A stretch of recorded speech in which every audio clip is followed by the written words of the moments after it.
Okay. Hello, and oh shit, I'm peeking like crazy. Okay, that's a problem. But otherwise, okay, there it goes. Nailed it. Nailed it perfectly.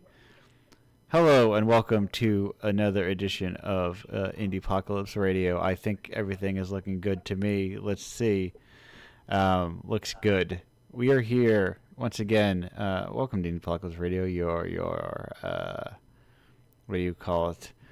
You're halfway between a post-con hangout and an interview show. You find yourself within Indiepocalypse Radio. I am your host, Andrew, the creator, editor, etc., of Indiepocalypse, the curated monthly anthology of alternative games.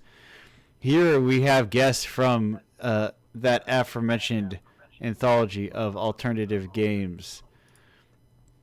First up, we have from issue 41 of Indiepocalypse with Romina's Adventure. It's Inter. Inter, how are you doing today?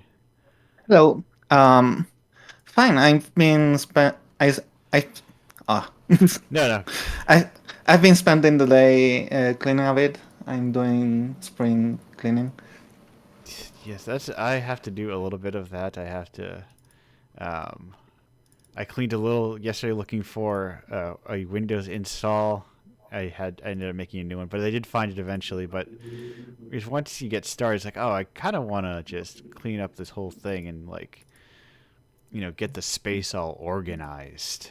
Yeah, yeah. I have to sell a lot of my stuff because it's actually taking so much space. Oh yeah, In that's the problem with like stuff. It's really nice, but yeah, it takes up I'm so also in much. a very small apartment, so Oh yes, yeah, no, that is. modern day problems. Yeah, no, I if I did not have the luxury of living more rurally and Hmm. getting more space from more rural living, yeah, no, I would not. I like to have stuff in case I need to ever access stuff. But Yeah. speaking of stuff, I like to have things. I like to hold things. I have difficulties engaging with like for what this project is. Weirdly enough, with engaging with like non tangible sorts of things. Yeah, it's it's purely psychological, I think, because Yeah. in the end you are only engaging with the intangible side of the thing, but Right. having the thing, like I saw, for example, the thing you do with the cassettes, that's fucking cool. I Yeah. really love it. Thank you. That like part comes from It's that. a really nice idea. I hate how in PC gaming all the boxes you may buy for a video game, it's just a code from for Steam. There's not an actual thing inside Yes. Right. the video game box. Yeah. It's both like a handy like what's it called like a it's more permanent. Like for instance, if my computer breaks, all of my PDFs go away, but it's very hard to lose a book. I mean, you can physically lose it, but there's, I feel like there's more. It it doesn't happen quite so randomly. It's more permanent, and in the case of a book, it's also more tactile. With Yeah, in itself, it has more pleasantness. I don't know if that's yeah. the word. I don't have to. And I don't have to worry about like a publisher losing rights to a book and then coming to my house and taking it from me. Oh, that absolutely. They're like, oh no, sorry, we don't have rights to publish this book anymore, so we have to recall them all. I'm like, no. Uh, Imagine if that's the world we live in. Right, right. I got more into it because I've had it happen to me enough times. Of like, went to go re-download an album after I had like changed computers, and I'm like, wait, where is this? I don't own this anymore, but I bought it, Oh yeah, yeah. and it's like, oh no, it got pulled from the storefront, and it's like, well, that sucks. And I was like, no, what if I just had things?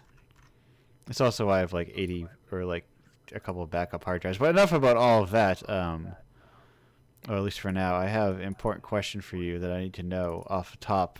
Is a bit of informal marketing on my behalf, which is how did you hear about Indiepocalypse? Um, I've heard about it in the Game Jam page of Itch.io. Yeah, I remember seeing it for the first time a lot earlier than the time I decided to apply. But the time I decided to apply, I also saw it on the Game Jam page on Itch.io. yeah, that's been sort of like my main source, which is both good and bad. Good that Hmm, it's very easy for people to say, but bad like what happens if it goes away? Then how do people find it? true. It's one of those sort of like complicated things. But no, thank you. Now we mentioned earlier you submitted a Ramina's adventure. Now, if people are unfamiliar with it, how would you describe it? It's a Tetris puzzle platformer. Yeah. I don't like to use the word Tetris because trademark Yes. and oh no, but that's how I will describe it because Right. it is. Right. It uses the familiar tetraminos, those little guys, and it's You have to manipulate them to progress through the levels and stuff. yeah, and it also does like a smart way of kind of I don't know reframing how we view these pieces and that kind of thing, and like Yeah, they get a lot of different utilities that it's its own game. That's why I don't really like to call it Tetris, but right, right, it's the easiest way to understand what it is about. yeah, yeah, because it's game language feels very limited in a lot of. I talk about this a lot, or I think about this a lot. Also, how language Hmm. around games feels extremely limited and often overly self-referential to other games all the time. Yeah, it uses a lot of time references to. Well, you said it Yeah, exactly what you said. and so it makes it hard. So when you have something like, oh, it's a platformer that uses tetraminos, it's like yes, but the word Tetris is, uh, It's it, easier. It's faster yeah, and right, because better conveys what. that's where the language is. Um, Hmm. but it also like kind of leads people towards like a reductiveness or whatever of like X meets Y with the twist of Z. Yeah, yeah, like a formula. Yeah, yeah, and then Here is the formula for art. right, right, and then it feels like it bleeds into design as well. Of people like, oh well, I need to make Zelda meets Vampire Survivors, with a Yeah. with a cozy art style. Oh, always important the cozy art style. You gotta have soft. Okay, this is something I've thought about on the show before. Now it's something that doesn't make sense to me. Why? I understand the broad concept of cozy and wholesome design, but why do they all have a similar aesthetic and color scheme? Yeah, that that that purpose me. I mean a little, but because yeah. it's one of those things that shouldn't be inherent to like aesthetic design. Hmm. And it's like it's a good indicator of like how I don't know uh, Well, I think what that yeah sorry go ahead there's a lot of different yeah vibes for coziness and wholesome games.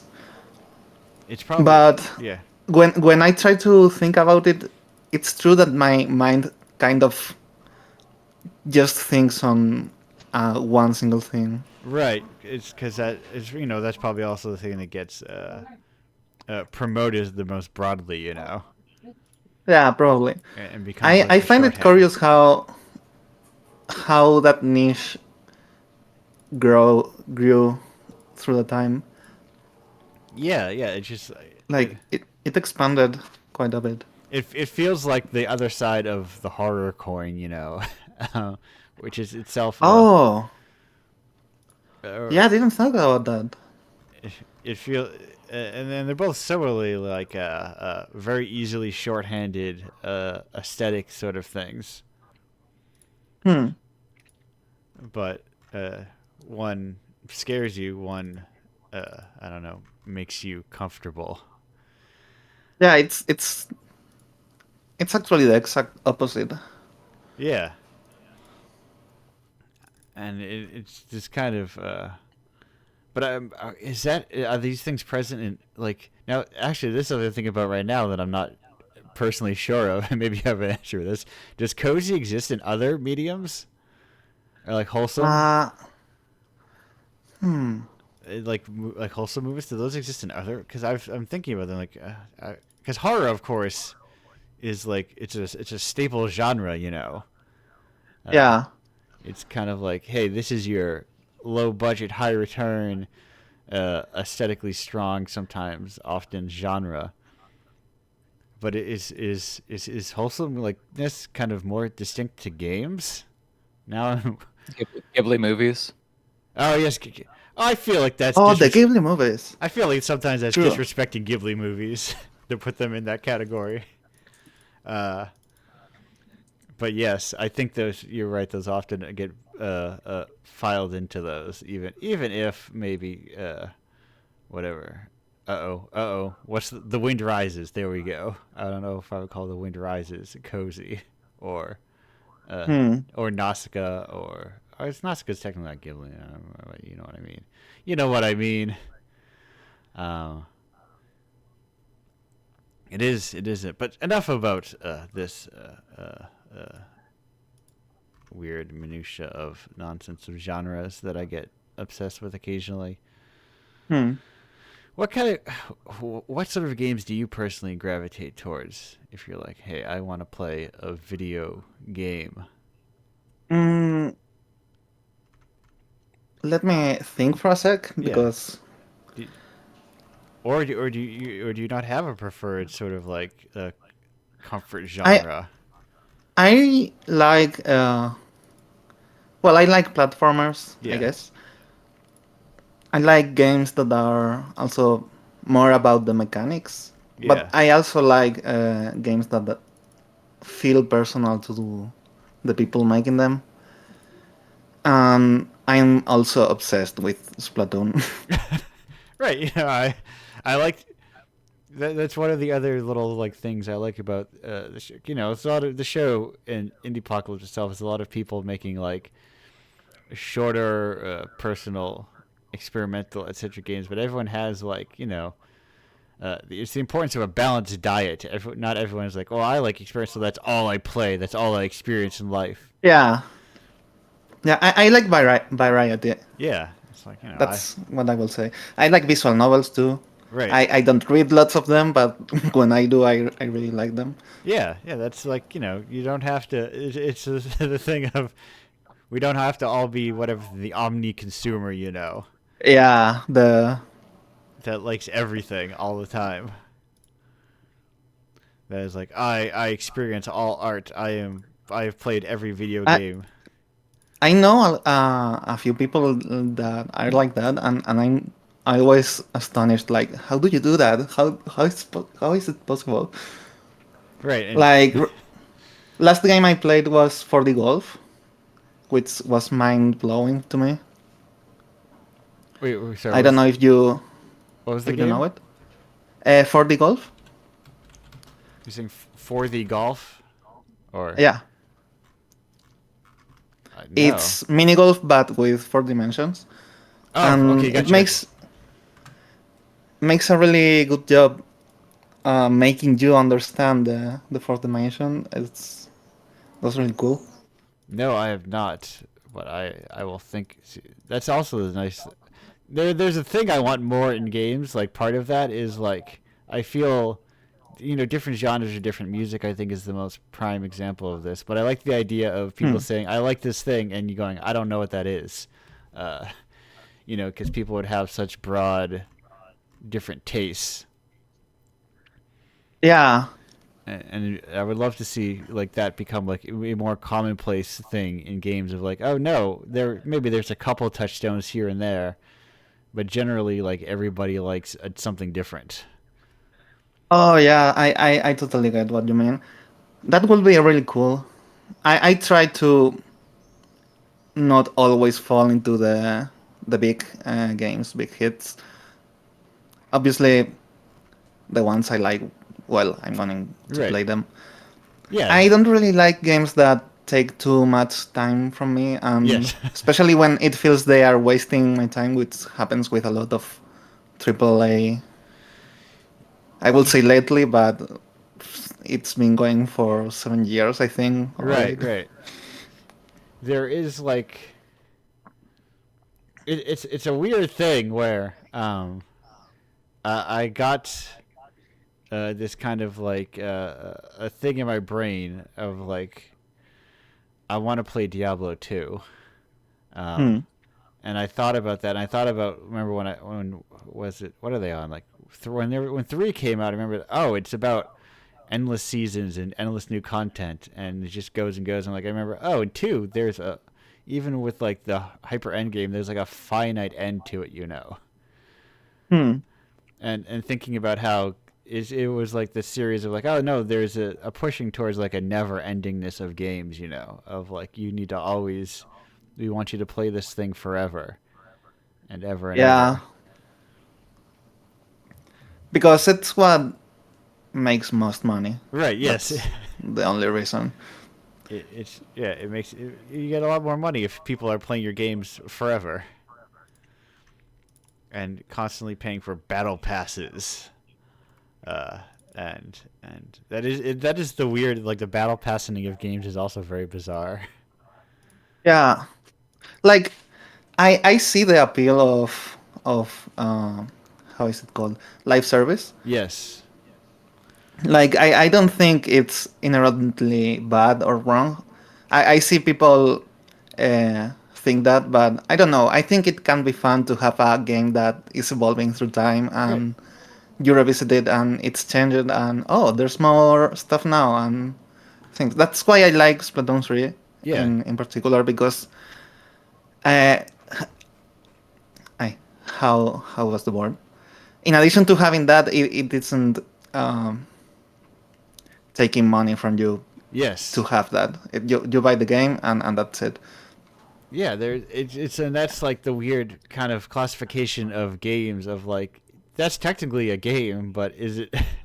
It's like a different. It's like it's almost closer to like sports or something. Uh, Yeah, yeah, of like sports will go on for they're not going to end football and make football 2 at any point. It like I mean they'll change the rules though. Like they people don't realize that sports have patch notes so to speak. Um, yeah. They do, um, but like so they are evolving if not as quick, not as but yeah, the rules are more set in stone yeah. for sports. But there's also like I don't know like 6 of them or whatever. Um, that are on that are on like a grand scale, you know. Okay, okay. They're like I mean there's tons of sports, but if we're talking about like the big ones that are like Yeah. the stadium filling ones, there's maybe 10 if we're being generous. Uh, the ones they regularly make video games about, basically. Football, basket, Yeah, basket. That's not the pronunciation. basketball. Well, basketball. Basketball is a whole different. Basketball is a whole different thing. I think I see. that's that Trey Parker Matt Stone movie. I think, if I remember correctly, if I'm remembering, early aughts movies that would play on Comedy Central all the time. Hmm. That is, but no, that is you're right, and it's but you feel the time wasting as games that feel like they shouldn't be that thing become those kind of things, you know. Yeah. Like if like oh I want to play Splatoon but I have to you know play 50 hours to get 30 ink blots so that I can unlock a new weapon, you know. Oh yeah. That's what I don't like. Right. That's And and it's like what is gained from a design perspective from that kind of thing, you know.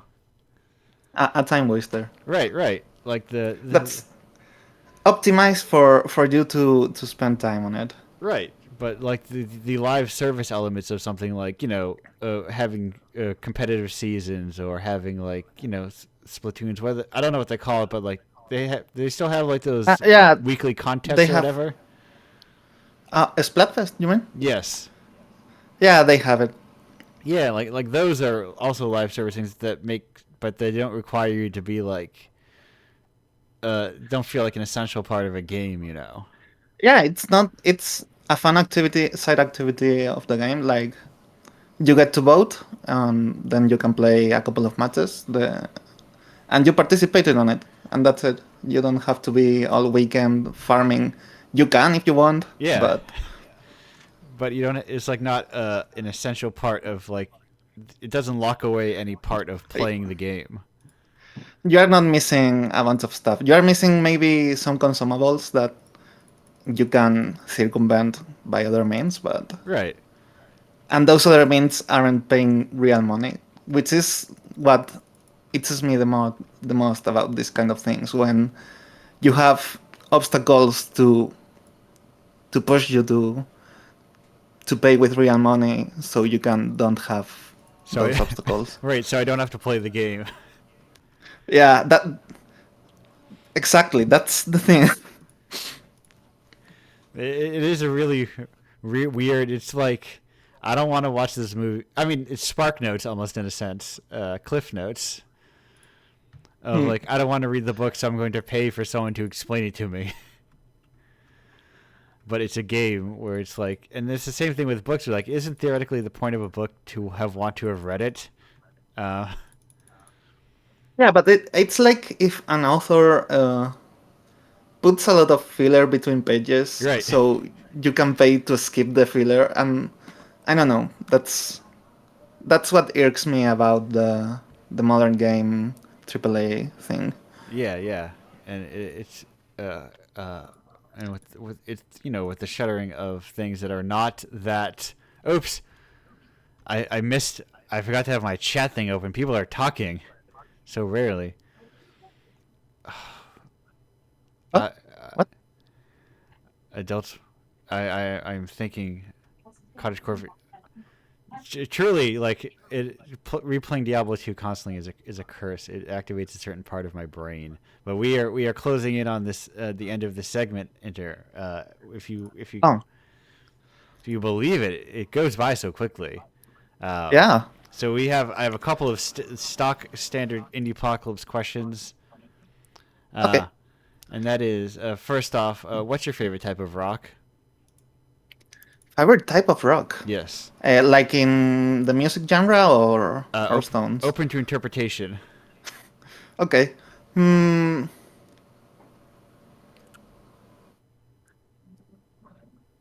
I don't know why it's being so hard for me. Uh, I don't know. I That's I'm going to say punk rock. okay. Perfect. Um, and do you? What's the other question? The question is yes, I've got it. Do you have a favorite Toho character? Oh yeah, Parsi. Oh, perfect. Thank you. I had a like That the was that was easy. yes, that is either the easiest question in the world or the hardest question in the world. Um, I see. on this show, I found. Because basically, does it come down to do you know what Toho is? um, Yeah. Yeah, that took me by surprise. I wasn't expecting that to be a standard question of No, yeah. this. So someone asked it one. Someone was asking for a long time, and I like it. It's a weird litmus test. Toho's very neat, and I think it's interesting. Like, who knows what Toho is? Yeah, yeah. It's a very cool kind of thing. But that said, hey, thanks for joining me here. Um, Thank you. we're gonna go on break, and then we'll be back in roughly 2 minutes and 53 seconds. Goodbye for now. Goodbye.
Hello, welcome back to Indiepocalypse Radio. That was Pope by Tip Shada. And speaking of Tip Shada, we have the very same person here on the show right now, also known as Shane, from issue 52 of Indiepocalypse, the brand newest, like the newest game within Indiepocalypse entirely. Given that it was the commission game for issue 52 with Please Stay Away. Hello, how are you doing Yeah, today? I'm doing pretty good. I was just at my local electronic thrift store, Free Geek in Minneapolis. I didn't find anything today, but it's pretty cool. And then I went to Raising Cane's, and now I'm here. There's two things that I don't have up in the Northeast that I want to try, and is Raising Cane's and is Jollibee. The idea of fast food spaghetti appeals to me. I'm not familiar with that one. It's like a Filipino fast food restaurant. I don't know how much there is in the U.S. I think it might be mostly on the West Coast, but they have spaghetti. Filipino spaghetti? I've never. It's like Never heard of. how do I? It's like more common as like a dish, if I'm not mistaken. Why do I like? I think more commonly. I think that sometimes it has ketchup. If I think maybe. Huh. Um, I didn't know this was the thing. That's cool. yeah, there's all sorts of. They also have fried chicken and stuff like that, but they also have spaghetti, and I like this idea of fast food spaghetti. But we're not here to sit around and talk about uh, restaurants that I don't have. We're here to talk about games ostensibly. Probably, maybe, Arguably. arguably talk about games. We may not. We may not talk about games and such, but I gotta know. So, as a commission developer, of course, I cannot take for granted that you knew about it. But were you familiar with Indiepocalypse before? I was like, hey, would you like to make an Indiepocalypse thing? Yeah, I don't remember when exactly I heard about it. It might have been like 2019, or were you around 20? Was this around 2019? Well, when did the novel coronavirus start? Because that is about it. 2020. That's about the time Indiepocalypse started. I see. Oh yeah, Un, no, 20, yeah, 2020. I think I un, might have seen inklings about it un, going on like Twitter and like yeah. various Discord Un, servers. unintentionally, that was not my design. Mm, It was yeah. like I even went to PAX East with it initially. Uh, Oh shoot. Yeah. but So you've been traveling it around yeah, that was for a like, while. well, I am an hour out of Boston, so that was an easy show to go to, and Sure. I kind of snuck in with someone who I knew. I told them to buy me a pass, and they bought me a pass. Uh, Nice. but since have not returned. But yeah, no, it's so 2020. I always get tossed off by COVID-19, but it was like 19. It was like December-ish or whatever. I think when it got named. Yeah. I think the thing that I know most is I always see the covers like repeatedly on like Twitter and like, oh, that's a neat like cover. Oh, they're sick as hell. Like They're I so guess I see them all the time. they're so good. Like Yeah. my what's the word I'm looking for? My instructions for cover artists is um, I tell them what I make. I tell them make sure you include the word indiepocalypse. Uh, that's it. Cool. I have no other guidance, and that it works. You know, that's how you get like all this like stuff. Yeah, they're all so different and interesting looking. Yeah, and I look for people with like very strong personal art styles. You know, Yeah.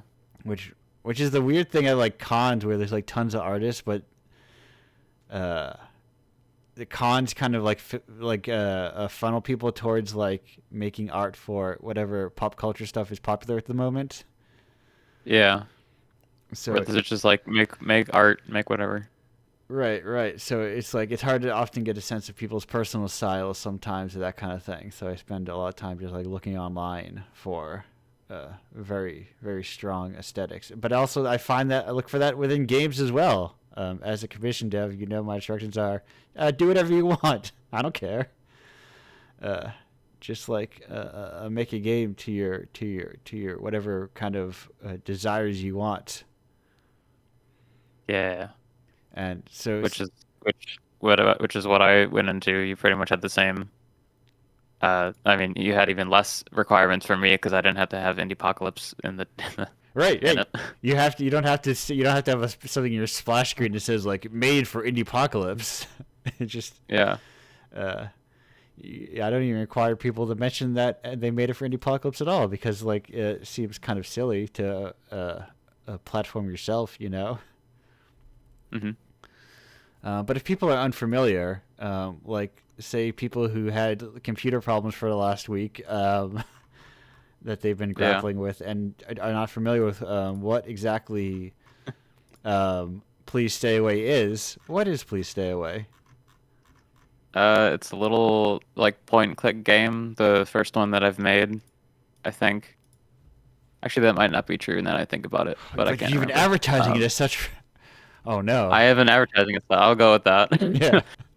I'll stick with that story. It's a point and click game where you're a little character, you're a little mischievous character who's been explicitly forbidden from going to this party, but you show up anyways, and with dire consequences. Because I don't know, Right. it's I mainly just had an idea for like a chaotic character just showing up and people dying, in that, but I'm playing it very goofily, and I thought that was funny. Yeah, that's the kind of thing I specifically like. You don't need. I think game design, game making needs fewer pitch decks. uh, Yeah. less like what's the word I'm looking for? Like inherent, like this needs to fit into a very specific design, or this needs to be X sort of thing. Hmm. Needs to be easily definable. Like if you were to condense it to it's like X plus Y meets Z video game, how would you do that? Could you on the spot do that? Um, it's I don't know. Right. I have to go digging for games. It's like I don't know what's a point. What's a little point? It's like RuneScape, but without any of the RuneScape stuff. Like the controls of RuneScape. Uh, and then I don't know. Yeah, right, right. I encountered this exact sort of problem Yeah. these past couple weekends when I was out at shows. I was flipping through the zines and I'm playing a game. I'm like, I don't know how to describe this game to you. I don't know how to. Yeah. I don't I know. mean, it was kind of inspired by, but not necessarily intentionally, Yeah. inspired by like old Flash games, like edgy like Flash games, where like Yes. you have like killing a bunch of people and like bam bam explosions, blood, people saying kids yelling swears out into their mic really quietly because they don't want their parents to hear them. But that, oh, Flash has come up.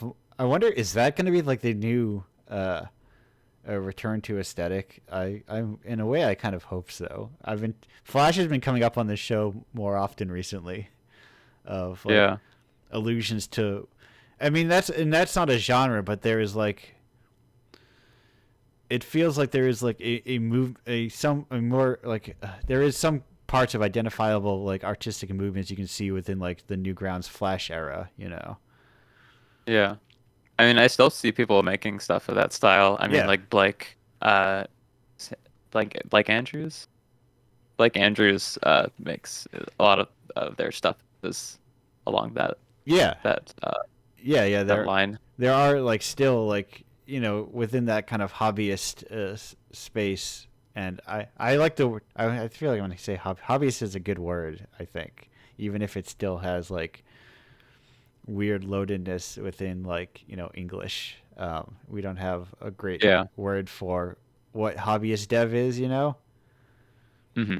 Because I I feel feel like like there's like an air of like demeanness of like, oh, it's just a hobby. It's not right, like you're not like a game dev. You're a hobbyist game dev. yeah, right, and it's like, well But like, yeah, uh, but like, yes, you are a game dev, but also hobbyist isn't necessarily a bad needs to be a bad thing. It's just a way to describe, I don't know, yeah, the capacity to which you are involving in this. right. To what your budget is, to what like your kind of like your goals are. Like, would Yeah, you your time commitment. would you call a band who plays a lot of local bars like a hobbyist band? You know,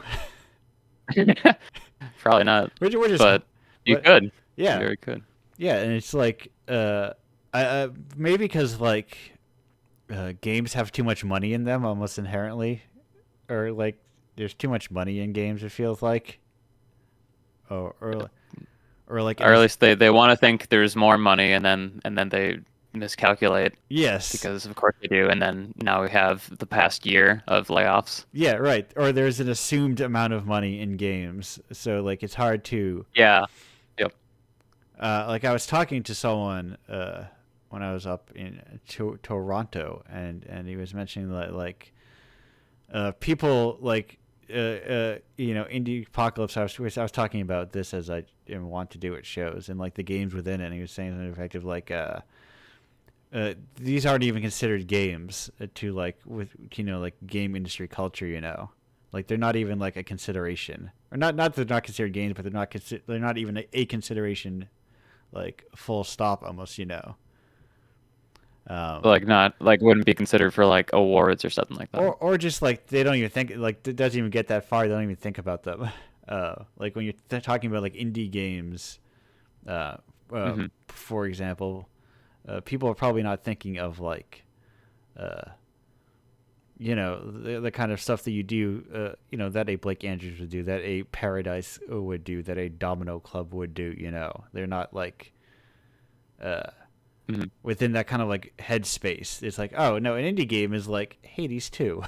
Oh Yeah, it's like the indie game space is getting more safe to yeah, a degree, right. but then you have like the micro indie space, which is more of the other stuff you're talking about, Right. It's like the even smaller.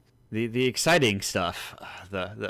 Yeah, The the games. hobbyist stuff, the stuff people put out, not necessarily expecting much. Right, and really, they're not gonna get much, and I say that politely. um, um, uh, Hades nuts. I like that. Hades nuts indeed, and that's it feels bad to pick on Hades because like I generally have enjoyed Supergiant games that I've played. Uh, Yeah, I think we can commentate about it and poke yeah, fun at it, but like still, indie games are cool, and the people making them are cool. yeah, yeah. There's plenty. There's like it's more that when I made Indiepocalypse started making it 4 years ago, I was like, it's weird that games are one some a huge giant clump still, and they should be like broken off into cohesive kind of more cohesive segments, you know. Uh, Yeah, but it feels like it still hasn't happened yet. and like there's this in like film and stuff. There's this like era of like a little underground like films made by like one person, like Yeah, Skinamarink or the Outwaters and shit like that. right. But like I feel like that same level of like very niche prestige isn't a thing in video games Yeah, as much. or even like the very obvious like baby's secondary prestige level in film of like if you're like oh I don't want to only watch pop blockbusters, I can turn on the Criterion channel, you know. Like Yeah, or I go on YouTube and like look at creators on there right, right. Like making like cool little short films and things. games feel like they even lack that really huge, obvious secondary layer, you know, of like that art Yeah, scene. that like level of discoverability and like people pursuing it and like showing it off and like wanting to show off like these tiny little things that they Yeah, found. or even like a bigger, but like I was I talk a lot. Oh, this you know, it's been 0 weeks since Andrew mentioned the GQ top 100 games list. But we were talking. I think I was talking about it last week about how it actually does not have any visual novels on it, uh, or like any Twine games on it. and like that sort of Or thing. what doesn't? What There, doesn't? it was this year or the last year. Someone at GQ, they did like a Sight and Sound style like compilation poll of like we polled a bunch of critics and developers, and then you aggregate all their choices and everything, and Yeah. it's the world's most boring list of video games, uh, and Yeah. it feels Sure. like there it's hard to, like, if I wanted to be like, okay, I want art shit but video games, feels a less accessible kind of way, uh, Yeah. a less curated space, or a less established space, I guess. Yeah. Definitely. But I think it'll get there. It's you just can't burn out all the people who are doing that curated work. Which, uh, if me looking up 10-year-old games on itch with broken links to glowing praise is any indication, that's not happening. Someone chat Yeah, says they want to know uncomfortable things about the creator by the end of a video game, yeah, and I agree. yeah. Like, uh, to a certain extent, like the beginner's guide is like kind of an example, even though it's like the creator in the sense is also still a made up character in the story, Yeah, yeah, and a like lot a of meta way, but like something like that. things is like not literally like auto bio, but you see like people's tendencies. You can see their interest shine through. Um, like Yeah, they feel like they're not thinking like they're not creating art to solve a problem of how do I combine Fortnite with Balatro. They're yeah. they're like just kind of making something that's coming from their broader experiences. hmm I mean, that's how you got like. I mean, you do. I guess you do sometimes see that. Like you get like the original Katamari Damacy coming Yeah, from, or or maybe I'm thinking of, or maybe that there's an example of it, like someone coming into video games with a fresh perspective of like with their own interests. I think Shigeru Miyamoto was like an architect or someone around the 90s was like yeah. that. Well, Some Japanese curator, and that's I like guess. I probably the classic example of you're making a game like Zelda because you played Zelda, and Miyamoto made Zelda because you like playing in the woods. Yeah, yeah, exactly. It's like yeah, it's the same idea of you mentioned Ghibli earlier, and there's that extrapolation of that Miyazaki quote, which is anime's bad because people who make anime only watch anime. People who make video games only play video games Right, right. They don't to a degree. they don't go outside. Yeah, that's a stereotype at least. Right, right. No, I go outside all the time. I was outside yesterday and today. Yeah, I went for a jog yesterday. Yeah, you can just like there's nature around you. I go, I Yeah. there was. I, So go ahead. I was actually last night at like midnight to like 1 a.m. I like drove up north from where I'm at in Minnesota to go see the auroras. Uh, and we went to like we went like wait like an hour north and then like went off to a dirt road and then stopped and turned off all our lights and it was a good time. Oh, I didn't realize they. That makes sense because I saw something this morning, and it was steamed hams in front of an aurora, the actual aurora borealis. So I'm like, did the Yeah. aurora borealis happen? Yeah, it's supposed to be one of the biggest in the last 19 years, which I didn't even know about until last night. And my friend was like, "Hey, want to drive an hour north at like midnight?" You're like, "Sure." Yeah, I didn't know about it Great. until 2 minutes ago. Hell yeah. Yeah, so get out there and whatever. Go go touch grass. It's Right, pretty great.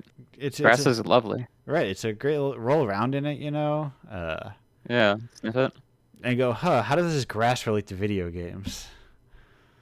Yeah. How do I take my broader experiences of, because I feel like that's also the stuff that it's the weird trade-off of, do you want to make something that is memorable? Because you can make a quick buck if I'm just like Vampire Survivors plus X, and I just keep cranking those out nonstop. You know? Yeah. P Thief says people are generally aware art film exists, Yeah. and by extension are not generally aware that art games exist, even Right. though they do.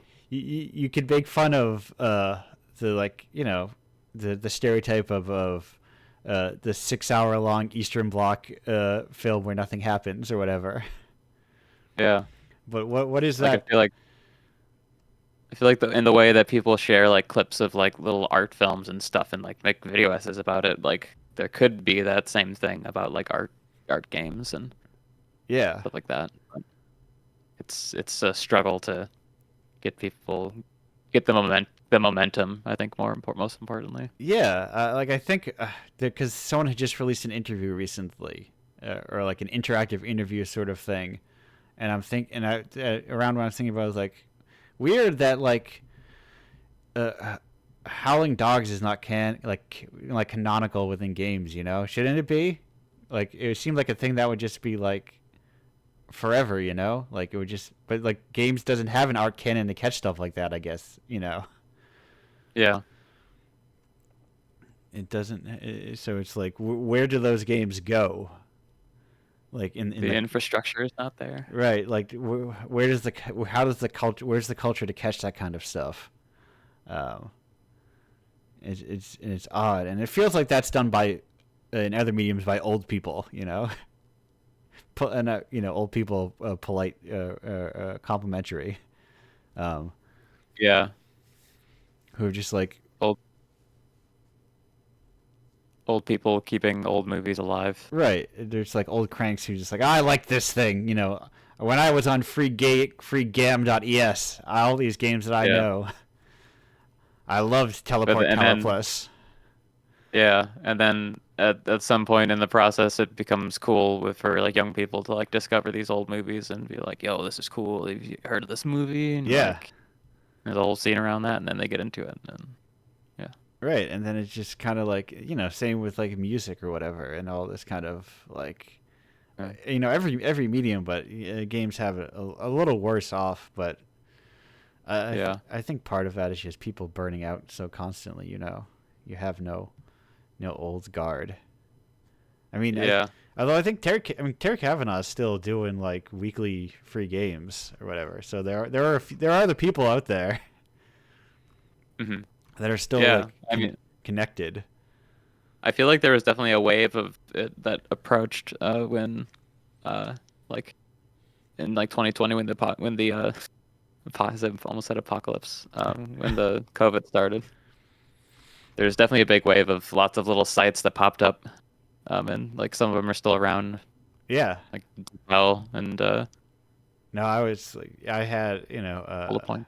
I was when I was speaking to people, I didn't realize like No Escape started around the time. I was, Yeah, no escape. like in my mind, No Escape was much older than Indiepocalypse. Like, oh, No Escape's been around forever, and then like, oh no, No Escape is about as old as my own work. And there's like, yeah, there's and like those, and there's more popping up too, and it's just a matter of like, how do you get people to go to bumpcombat.net? Um, I Oh yeah, yeah, I for recommend people the go new to. Angeline game. I recommend people. Oh no, no, no! There's a website called that. I had Oh, part of the crew on here now. It's cool. It's a cool website. I recommend it. I Bump mean, game. also the Analgesic game as well. Like Yeah, I thought they had a website registered like called bumpgame.com or something. they might have that. No, bumpcombat.net is like a video, Oh, I not a see. video. It's like an essay, like game coverage site, and it feels like it's cool. I like it. Um, it's a Neat. lot. It's a lot of like long form essays of like whatever people want to write about. Yeah. Um, and there's it's it's been my issue with the larger platform like worker owned game sites. Is like, oh, they're just doing the same thing. It's like you have your own site and then you're just making content mill stuff. Why would you do that? But who knows? Yeah. Anyway, Yeah. video games. Don't care for them, or do Yeah. I like them? Who knows? But Shane, you've been prepared. I did hear these I have two questions. I have two questions for you. Are you ready for them though? I'm ready. What's your favorite type of rock? In terms of music, whatever Jane Remover is, whatever genre that is, I like that. Okay, I will look that up and get you. I will return to you with the name of that genre. Yeah, like Jane Remover, mainly the most recent album, Census Designated, Let's see. whatever that is. According to Wikipedia, uh, their genres are digicore, hyperpop, emo, EDM, and shoegaze. Though, self-pioneered what she calls Daria core. Yeah, that stuff is also. I also like that stuff, but in terms of like rock, I think it's emo and shoegaze would be what it is. What I'm thinking of. I like the comeback of shoegaze as someone who was too young to appreciate it in the 90s, you know. I don't entirely know what it sounds like, but I just know that I like that. It sounds that one album. Loveless is, I think, is the easy touchstone, you know. My Bloody Valentine's Loveless. But that's like the one of the pillars of it. But I also have like what is it called? I forget what the album was called. I got a collection off of Bandcamp that was Alpes and Beyond Noise. Where is this from? A Filipino shoegaze collection. So it's all over the world. Oh, cool. But yes. Now, follow up. Do you have a favorite Toho character? They're the ones that make Godzilla. Those Godzilla movies. No. From Japan. Yes and no. Yes, Toho, TOHO are the ones who do make those. That's the production company, I believe. Yeah. I'm talking about Toho in a way that I don't know how to properly pronounce it. The long-running Bullet Hell franchise with of Dojin games with like the open license, that kind of whole thing. I've never looked into that or know anything about it, so I can't comment. Perfect. Whatever everyone else likes, I like that one. A lot of people like Cerno, so I like Cerno then. Cerno's like an ice yokai, ice fairy technically. It's a lot of fairies and yokai and shrine maiden. There's like a clown one, witches, demons. It's a cool little thing. Okay. But that said, thanks for joining me here. We're gonna go on break again. Sick. And we'll be back in about 2 minutes and 23 seconds. Goodbye for now.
Hello and welcome back to Indiepocalypse Radio. That was Jailfish by once again Tip Shada. Welcome, Shane and Inter. We're both back on the show. Hello, everyone. Hello. Hello. We are returned. I'm switching over to I'm my little. All of my things are working. So glad I've gotten good at fresh installing. This is I think the third time I've had hard drive problems in my life. The first time was very bad because I had one computer with one hard drive, um, and I lost a lot of Yeah, stuff. the first Yeah. one is when you are unprepared, Yes, and then you learn. and I was like, this has never happened before in my life. After like 20 years or whatever of owning computers, various Yeah. computers, and now it's like, oh, I'll just turn. I can do that all day. I'll just crank these out, no problem. The It benefit. reminds me of a funny anecdote. Yes. When I was little, I was tampering with Game Maker, making a Pac-Man style game, and I was Hmm. searching for it the other day because, well, the other day, a few months ago, but I was searching for it because I remember putting it on a disk. I found it. I put that on my PC and saw that what I stored on that disk was a direct access, a shortcut, not the Oh, actual right. thing. Oh no. And I was like, damn it. Right. It's like, oh, so I was a kid, right. so I'm 12 years old. What's a file? Like, oh, there it is. I copied over. Oh, that took quick. I wonder why. Right. Must have been a very short game. small file size. Yes. Yeah. Very small. Very well optimized. Yeah. The optimization of. So that's missing media. Yes. Oh, yeah. That's the other, like, I think about that sometimes, like, what is missing media? What is, I have, like, a crate of zines or whatever and mini comics, and like, are these valuable or valueless? It's those. Yeah, where do you draw the line on that? I have. I thought about that too when talking with friends, just saying something funny and then forgetting it and saying, "Oh, that's missing media now." Yes. Like, I have a crowdfunded comic I have right next to me. It looks like it's numbered 35 out of 100, and is this super valuable? Is this not? Like, like, what is valuable to culture and that kind of, like, what does it mean? And that's why I like to be like, I like to think like, preservation is good, but like, a To what crucial extent? part of preservation is like talking about it. Yeah, Keeping it we alive. can't preserve Yeah, everything. That's right. And because everything is happening all the time. if something exists on the Internet Archive, is it preserved if nobody's talking about it? Hmm. That's true. I mean, the more and more stuff that goes on it, it's like harder to find stuff. Right. And it's this weird sort of thing of, um like what does actual preservation mean? And Yeah. it's something I try to think But about a lot. I also get it because when I think about losing that content, I think no, Right. something will be missed. Yes. No. No. Like, Yeah. it's like the like, it's a two, like, preservation is a two-step thing. Like, one, it still needs to be accessible, and two, people need to be aware of it. Yeah. And I think that's a part of the power, like, physical stuff has. Oh, Uh, for sure. like, Yeah. Like it's once it's gone, then like what do you? Then it's not in your life anymore. right. Or it's like, if you go over to someone's house and they own, I mean, that's part of why, um, I've started these little physical. Oh, that's what I'm missing on my layout. Oh my god, I knew I was missing something. I'm missing the tape. Um, Oh, the little spinning tape. Okay, but yeah. So part of why I did that, besides like wanting something to show it, bring to like zine fairs and stuff like that, is like, if you go over to your friend's house and they own all 52 plus two bonus issues of Indiepocalypse, you would never know that But if you like go to their house and they have, someone else has one physical edition, and there's just this little cassette lying around their house, you can be like, "What is this thing?" Oh yeah, Yeah. it's a conversation starter too. Right? And they're like, "Oh yeah, that's like a little collection of games," and that's the same way of like, you know, when you're at your friend's house and you're just kind of like sifting through their like their bookshelf, Hmm. but you would never like go onto your computer and start rooting around their PDFs. Well, I've had Oh, moments probably where not. I was checking the Steam library of a Yeah, friend, or right. but it lacks the charm and immediacy. Yeah, and Like I like to it's think. something you plan for. Sorry. Right. No, no, no, no. It's I'm. My general rule is that I'm here, all the time. You're here this time. If I'm talking, keep on going, Hmm. and I'll keep my mouth shut. But There's like a genre of Tumblr posts that I've seen around recently that is just like someone reminiscing about this old game or the recently about this like old like chat program called Palace Chat, okay, uh, which is just like you choose an avatar and you just like move around. It's like a proto Club Penguin type thing, okay. Yeah, I was gonna. and just like they just like went into like detail on like different quirks of it and stuff like that, and it's cool to see. Hmm. Yeah, there's something to like, uh, you know, and this is obvious that there's something to the non-homogenization of things, of like not knowing necessarily how something would work and it having its own distinct quirks to it. Uh, Yeah, and that's fun. but also, man, I have mixed feelings about what you would know as nostalgia. Yeah, I was thinking about that too because I don't really like entirely the nostalgia factor, but all this conversation is sounding like nostalgia in some way. Yeah, it's a weird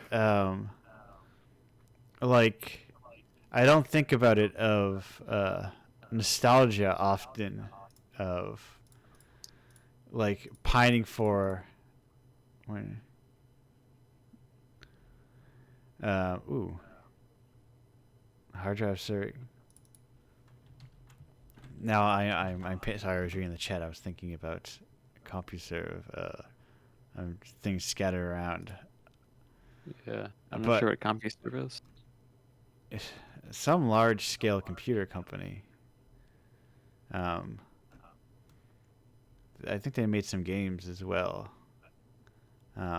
They did like a lot of stuff, but uh, I feel like nostalgia has like a certain kind of detachment to it, if that makes sense. Like you're like, oh my god, I love when nostalgia is going. Oh man, you remember that cartoon or whatever. If nostalgia doesn't feel like you're actually engaging with something still, if that makes sense, or that's how I think about it often. Hmm. Hmm. Like people are not nostalgic for everything that's before their time. I feel nostalgia is it's wrapped up in feelings of youth or childhood or the past in this you know Like romanticizing and remembering the idea of something right, from your past instead of right. Hmm. always necessarily just really celebrating what it was. Yeah, right. It's like saying playing an older game, you can or viewing them nostalgically or viewing them within the present. I guess it's like I think about it as like where your headspace is at, when you're engaging with it.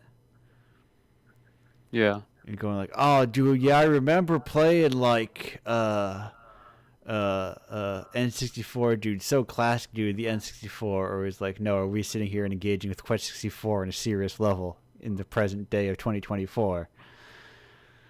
It's like, oh, I remember the N64 and how they had how they rendered the textures and like going into detail like that. Right. It's like it's Like, the oh, bro. nostalgia is like and I'm sure there's a definition of nostalgia. I mean, what is nostalgia? What is nostalgia defined as? Yeah, right. It's longing. I think nostalgia is the longing of it. Yes, because it implies the absence of it, and Right. because it implies the absence of it, you are not engaging with it. Right. I guess that's what you mean. You're right. Right. Like I'm not nostalgic for the PlayStation 2. I like to play PlayStation 2 games sometimes. Yeah, you bring it to the present because it still exists. Yeah. Yeah. Um, It isn't. But It is. also, I think. Oh, sorry. Go ahead. No, you go ahead. I think that it's inevitable to remember some of the feelings you felt right. when you are engaging with something that is part from your past, and I think that's also nostalgia. Yeah. But In the end, we can't avoid being Proust, and his little Madeline. yeah, Hmm. But we there's a different. I think it's the difference between like, oh no, it could still, or often it does still exist, and it is not engaging with it. That's also a thing I like to think of as a frame of reference of it's the fun sense memory thing of like, do people talk about Proust or they talk about Ratatouille, because they're both essentially the same kind of uh, whatever sense memory going back into the past, but it's just a fun little thing to think. I like to think about hmm. Mm. because those are essentially the same storytelling mechanics. If you want to, for all the gamers out there, storytelling mechanics of eating a Ratatouille or eating a Madeleine and transporting you to the past. Um, but uh, where does it bring you to mentally?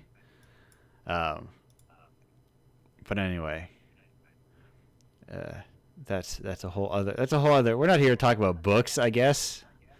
Probably, I don't read enough books. I'm intimidated by books because there feels like there's an infinite number of them. Same. Yeah. And I don't know how to approach them because there's just so Like many. for me, is that I like books in theory, but Yes, not in practice. it's there's I it's for as much as I said it's impractical for the person to play everything. I feel like I can sometimes, uh, or play everything I would want to have played, even though I can't. But there are just so many goddamn books in the world Yeah. Yeah. It that always feels like a time commitment right. that I don't understand as much as like the time commitment that it takes to like watch something or play a game. Yeah, That just like it's like I have to sit down and like have no stimuli around me or something and just like read a book. And it's right. like, I don't know. And I never got away like dissatisfied usually. Like I usually always enjoy my experience, but there's so many of them. There's so many of them. Hmm. I think it's usually like um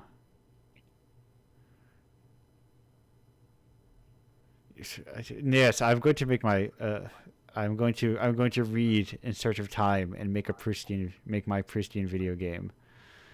A I like the idea of interpretive works also. I think they're fun, and trying to make something that is both a wild video game misinterpretation of something and also like a very sincere attempt to interpret a work into a video game. I would want to do. I think that would be an interesting approach to adapting a work. Uh, Oh. Oh yeah, I love that. like oh, I had an idea. What was it? There was an idea for a game jam I had recently, but I forgot what it was, and I'm pissed because I thought it was funny and good. Missing media. No, it was like some like interpretive thing, but I forget what it was. Oh I know well. the Haunted PS1 crew was is trying to remake The Shining in video game form. Yes. Oh, Now, see, that's fascinating. Like, do you remake The Shining? That is like a perfect example, like of remaking it earnestly versus remaking it as like what you interpret the video game version of The Shining would be. You know? Yeah, and like it's a collection of a different bunch of different little games that people make from different scenes. So it's like you're gonna get every single interpretation of that Right. prompt. Kind of like the sort of like those reanimation projects that crop up occasionally.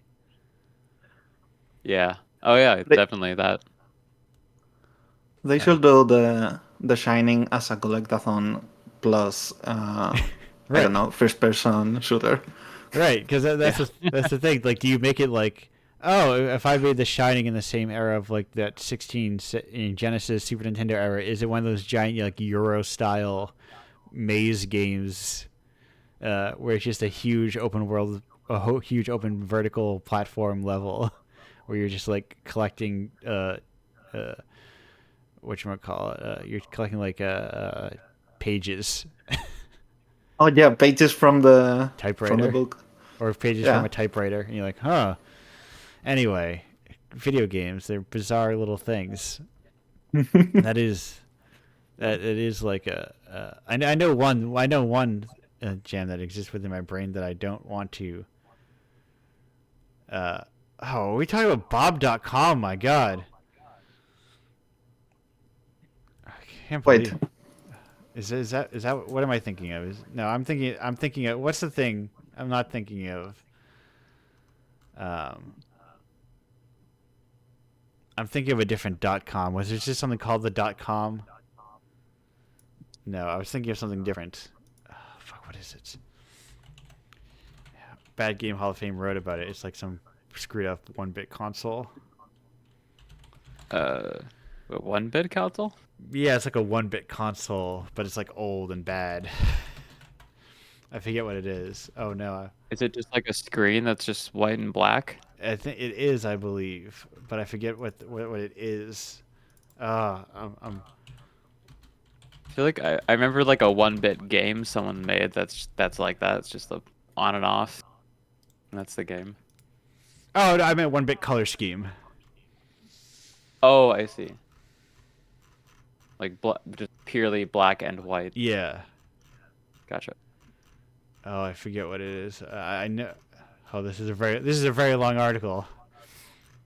I'm looking for a picture.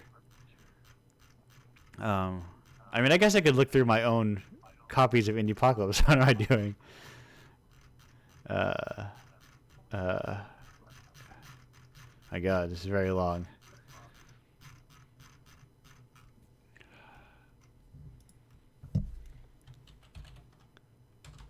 Anyway, I'm not going to sit around. We're not going to sit around quietly while we wait for me to think about um, these sorts of things. Um, there are now that I'm here thinking about it. Mm. Do either of you have like a found it? Thank you, Cass, for noting your posts as um, tigergame.com. That's what I was thinking of. The tigergame.com.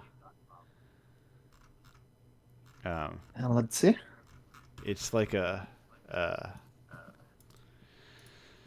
some bad it's like a tiger. It's like you familiar with Tiger handhelds? No. They were like they're kind of like they're like Game and Watches basically. That's an easy way to think about them. Hmm. Yeah. They were like these single game little handhelds you would get. The Game.com was, I believe, when they had cartridges. Um, but yeah, they're like Tiger handhelds Oh, were. I see it. Yeah, Tiger handhelds were like single use little handhelds. They'd be like you would get like not Mega Man, but you had to get something, and like it's all LCD based and it's all like Game and Watch. It's Game and Watch.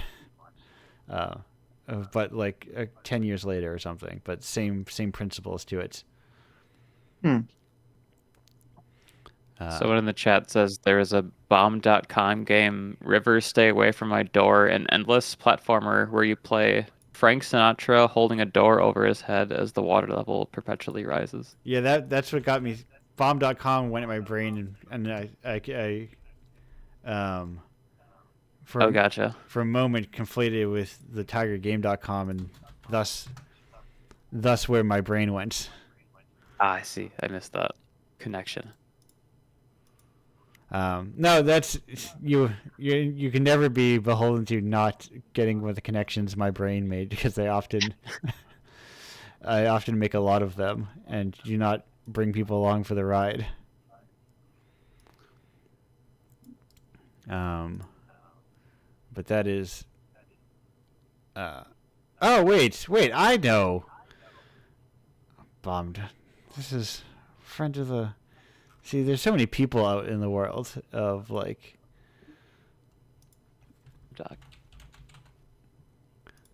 They're like there are so many people in the world that I always like forget, and I'm like bomb.com is Johnny Moore. That is I've Indiepocalypse contributor, a friend of the show.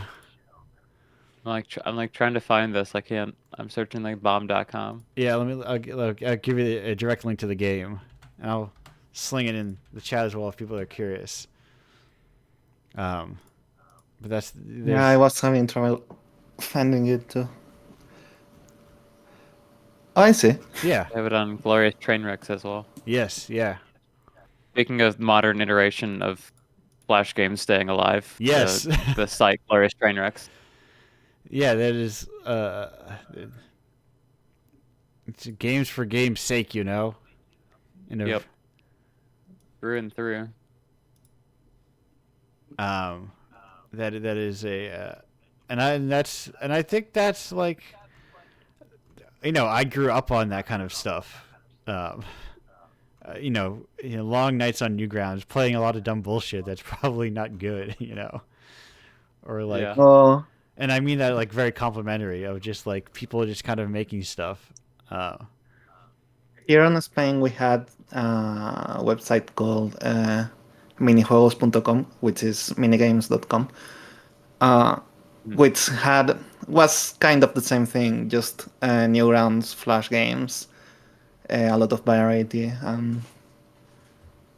I remember it fondly too. It's Yeah, and and like on the thing though, it's like Newgrounds is still there. Uh, Yeah, and there's still a lot of good games there. yeah, and I bet a lot of those And like the community is really active. yeah, and it's like very different. I've talked to people who host things on Newgrounds. Um, yeah, they still have a bunch of real classic bullshit on there. I typed in I will not repeat the name of it on this stream to be polite, but I remember coming across a very weird game one night on Newgrounds and thought it was funny, and it stuck in my brain forever, and it still exists on Newgrounds.com if I went there right now. Mhm. But it's just like game culture.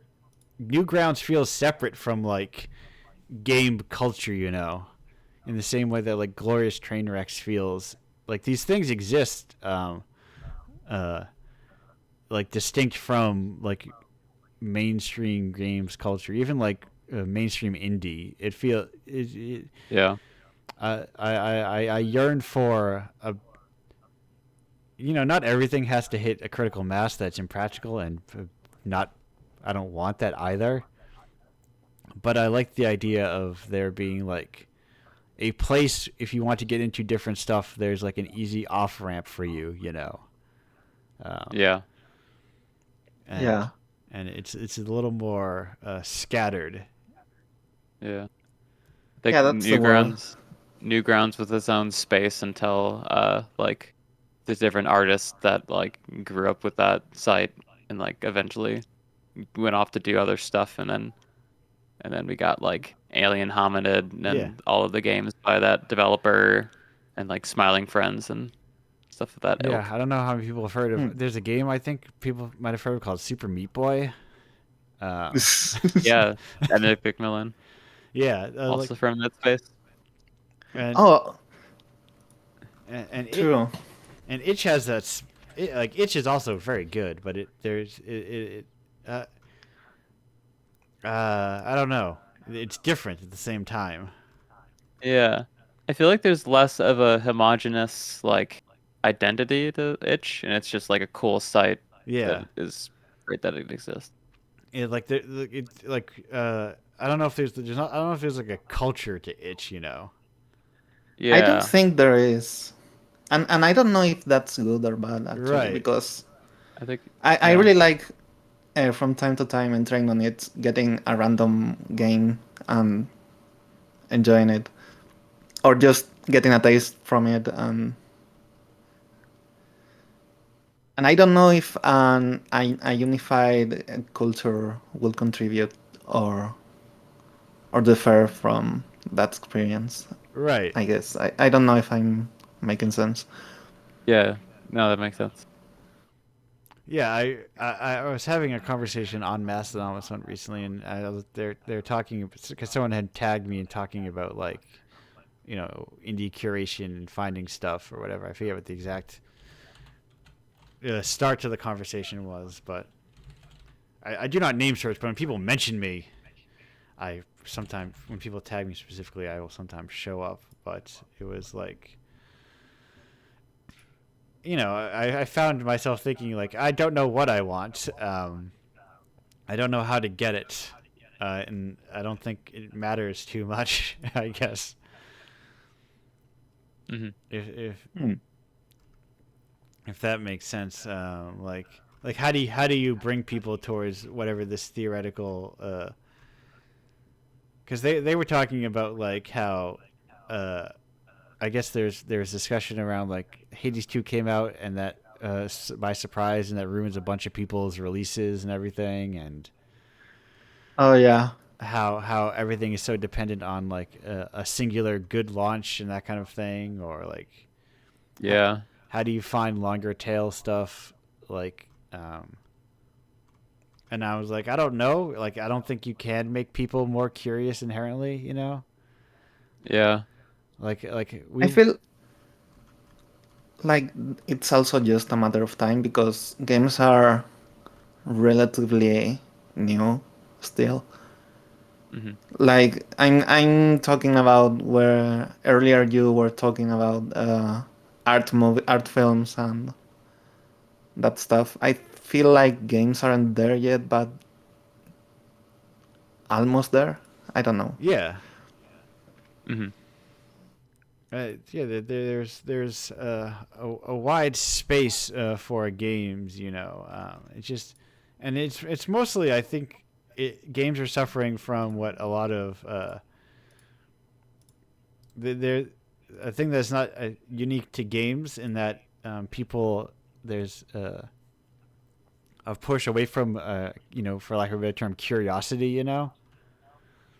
Yeah, And the reason that it would be a problem that Hades comes out randomly for any developers. It's because people are like, oh, everyone's talking about Hades just came out. Everyone's talking about Hades, so now I need to play Hades.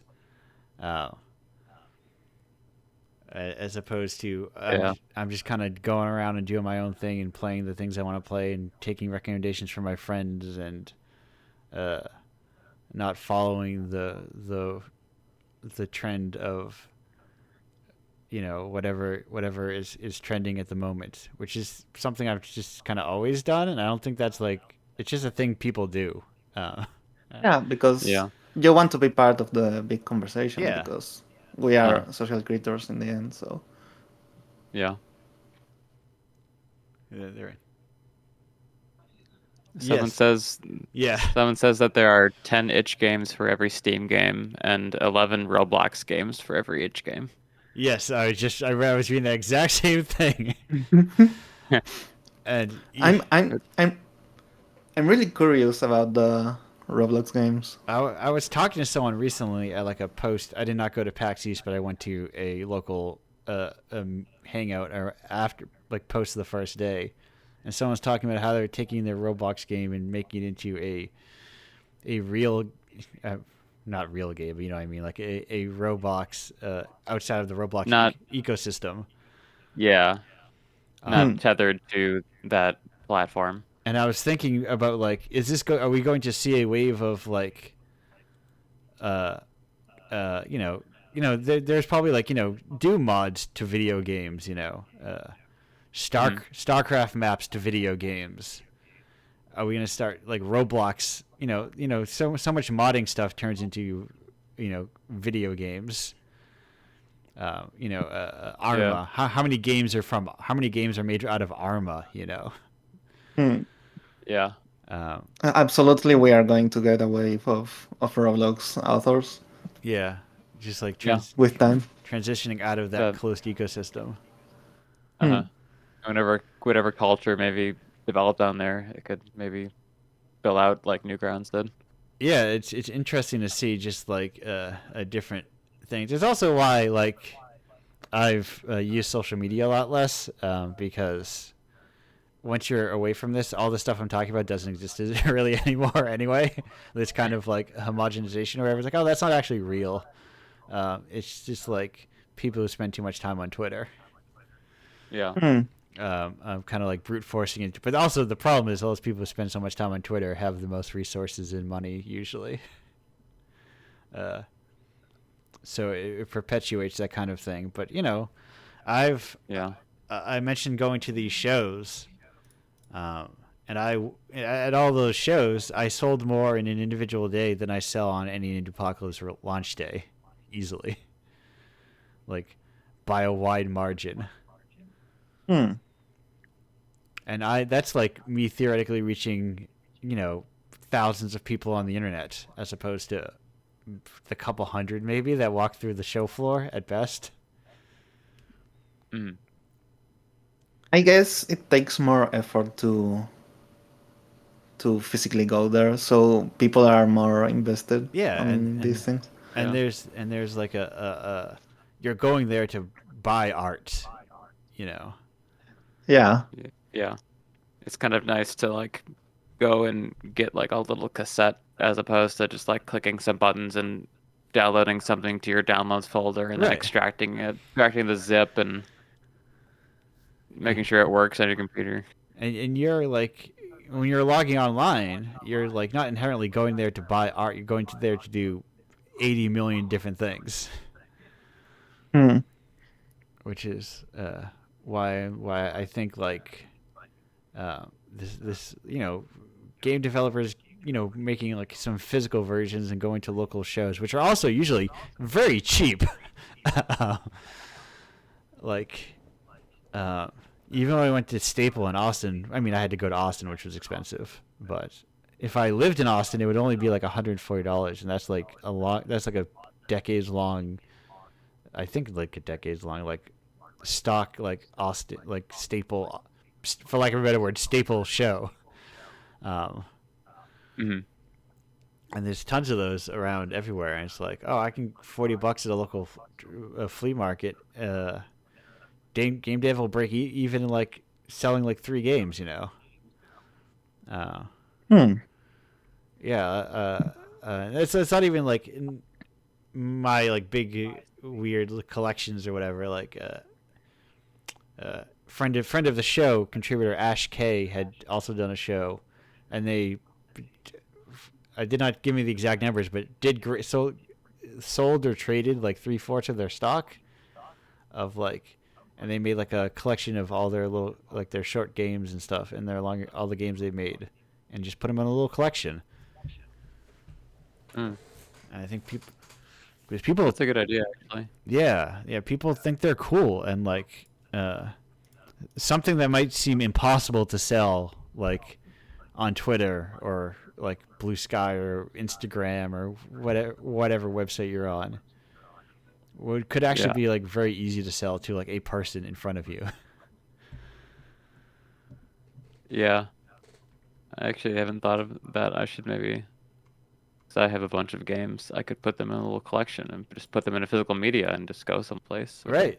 Yeah, and like it's fairly like you have to buy in bulk, but it's fairly cheap. Like, uh, my form factor I use is only like 250 per tape, um, Yeah. and that's like 100 tapes, so that's like a $250, which sounds like a lot of money, uh, Mm. but But then you Well, sell it most of is, them. yeah, but they are 100 tapes. Yeah. right. And if you're selling them for like $10, and people will pay like $10 or $15 easily for that kind of thing. You can probably even sell them Hmm. for. I sell them for 20, and I do fine. So that's like you got to sell what, like four, True. or not four. Not four, but like eight. You don't have to sell very many. Yeah. Just sell them at a decent price and Yeah, undervalue yourself. right. Yeah, I did Yeah. the quick math that you have to sell 13 of them assuming it costs 250 and you're only selling your own. You're not doing like me where you're splitting royalties. You have to sell 13 Yeah. of them, and then you have 87 more. Um, and that are just like pure profit. And none of the thing is, I think there's an over reliance on like making it your job, in games. And I think there's Mm, like there's so much more room for like in the traditional arts to be like, oh, this is a thing I do on the side. Um, Yeah. And being more comfortable with that. Right. It's like, oh, this is like supplementary income, or like maybe I only have to work a part time job or do freelance work because I make enough money doing art by going to cons and selling through my store or whatever. Not like we have to secure funding so we can spend 7 years making one game that hopefully will make money at the end of it. And if it doesn't, oops, no one has any money anymore and we're all unemployed.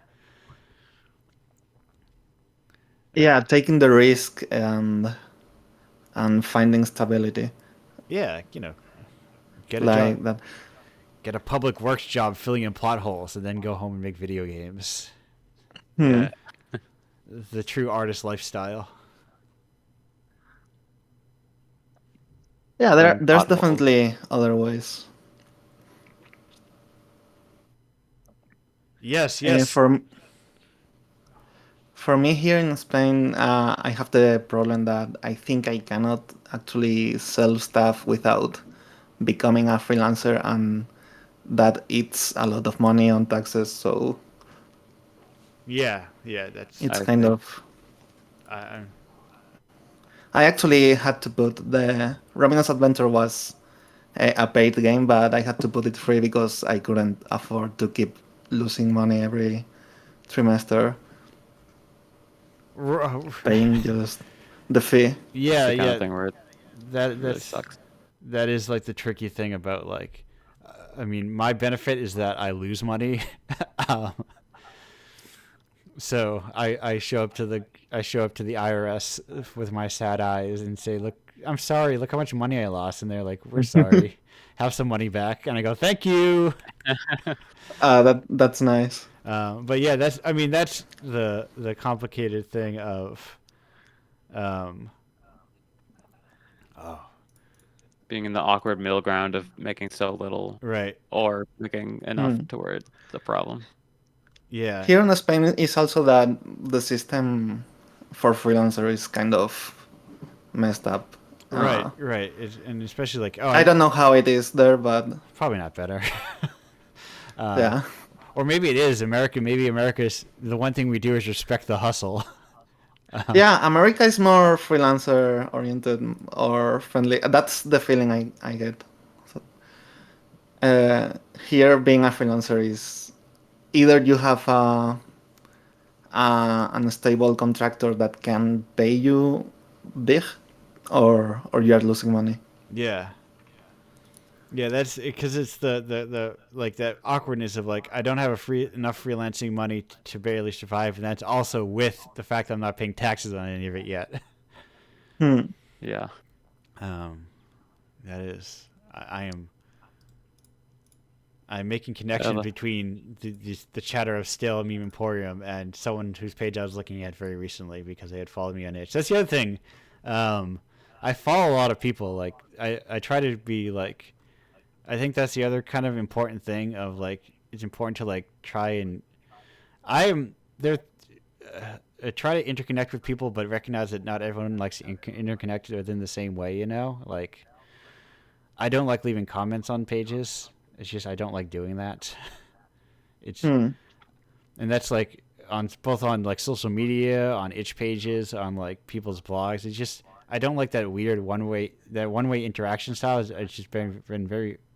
I don't like it. I don't like to do it. Yeah, that makes sense.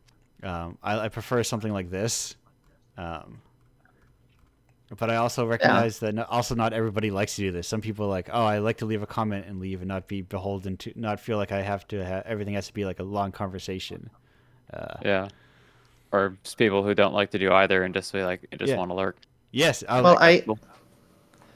I always try to answer when someone leaves a comment on my stuff. Right. Yes. That's part of the reason I feel whenever I never end because I feel obligated to always respond to everything because my instinct is towards conversation. Hmm. Right. Yeah. But also people who like just lurk and they'll be like, "Oh no, I've been following your thing for 6 years and I never interacted with it," and then you just happen to see them like in person, like, "Oh yeah, I know what that is. I've known about it since it started. I just don't say anything." Oh, I see. That's also like a like there's no one proper way to like support things. It's the weirdness of it all. But anyway, that's a much larger conversation. I'm thinking about ZZT and I'm thinking about all this For now. me, I try to leave comments to smaller creators and from time to time, but Yeah, I Hmm. I kind of I kind of get some resistance to it because I feel like I'm being fake. I don't know why. that's part of my thing. Like because Yeah, everyone else has to 100%. see it. Yeah, I like also I do. want this creator to know that I enjoyed their work, but it Yeah. feels like I'm being performative because I am, because I want them to know. Yeah, So But it's less performative than a like, if yeah. that means anything. Oh, yeah. Like when it's I giving see more credence. when I see a like without a share, I just say fuck off straight to hell with you, buddy. Likes don't do anything. No, I don't. I don't. I'm not that severe, perhaps, but I think like oh like like I only appreciate likes within the middle of private conversations because that's like is I think of it like a head nod or a thumbs up. Like yes, I read this thing. I recognize it. I have simply nothing else to say in this conversation. Hmm. Yeah.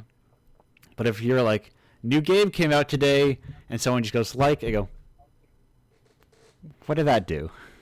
What did that do? Hmm. It's like the stop and start of a conversation. Just go a little bit to the left and hit that share button, dude.